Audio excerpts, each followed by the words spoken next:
Alright, so I'm going to go through a couple fertilizers, kind of the difference, um, even with regards to what they say, if what's really best for what time of year.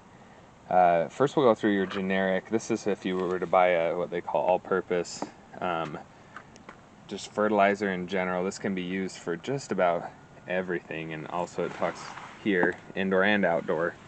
So this is fertilome is an awesome one. You can get a lot of Miracle Grow. You can get many other just all-purpose fertilizers. You'll always see these three numbers, and all-purpose is just balance between the three. The 20-20-20 is what you'll hear it referred to. And on the side it talks about the analysis of that 20% nitrogen, phosphate, and then potash or potassium, and just derivatives of that. They each have a different purpose, and I'm sure we could go into that in far more detail in another video as to what nitrogen is, good for, what phosphorus or phosphate's good for, and potassium for the plant. So anyways, so that's that one. That's an all-purpose. I'll go ahead and set that down. Depending on the time of year, you'll use that all-purpose, especially in container planters, because they don't have that natural nutrients that come from the ground. It's very limited. Whatever's in the planter is all they have, so you really gotta give them extra compared to a regular in the ground garden. So then we have blooming and rooting. You'll notice the biggest difference immediately is the numbers. Before we had 20-20-20. We'll get that to focus. You have, let me see if we can focus it. It's not focusing very well, but you have 9, 58, and 8. That's a huge jump. This, once again, though, you can still use it for tomatoes, but what you'll see is flowering things, vegetables obviously flowering because they're producing their fruit and vegetables. So ideal planting or rooting, use it every time you water. Now that doesn't necessarily mean you have to, but that's what they recommend. You can balance between an all-purpose or whatnot. So then what we remember from the last one, the phosphate of the phosphorus is what's the big number. 58% of this is phosphorus or phosphate. So anyways, you can kind of guess if this is for blooming and rooting. Phosphorus, that's what it's for. That's what we want it for. So there's that one. Used a lot in hanging baskets. Big deal for that.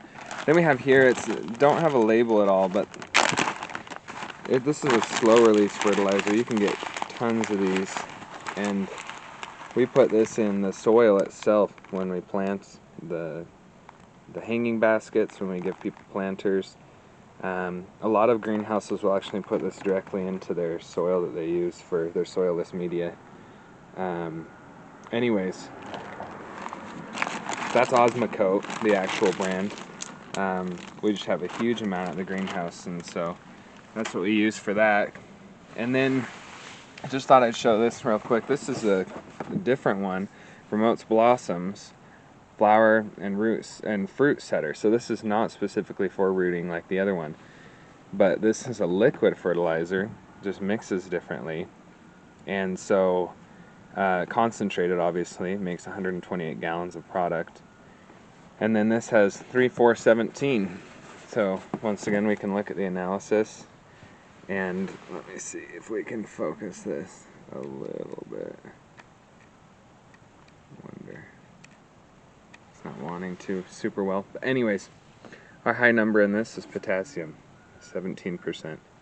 So there's an idea for a liquid fertilizer. It doesn't really matter, granulate or liquid.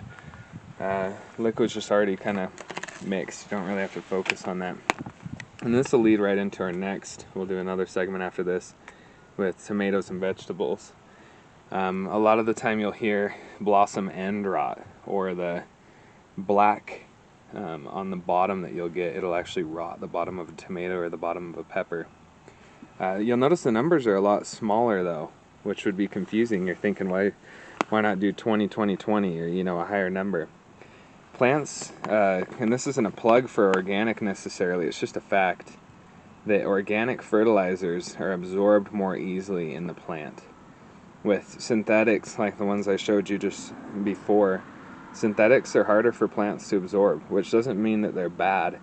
It just takes a lot more for them to absorb, whereas organic is going to absorb easily, but it is definitely more expensive. This isn't a concentrate. Now this one is unique. It has a ton of stuff in it. There's bacteria and all sorts of stuff that they actually have that are good for the soil and the plant itself. It's a more natural approach, and this is one of the best for blossom end rot. You'll actually see it's almost like it looks like soil. You'll mix this directly in, and it smells fragrant. You'll not a good fragrant. Not a good fragrant. It's powerful. You'll mix this in directly to the soil, so when you water, it goes down in. Now there's other stuff for blossom end rot. There's sprays. We can go into that too.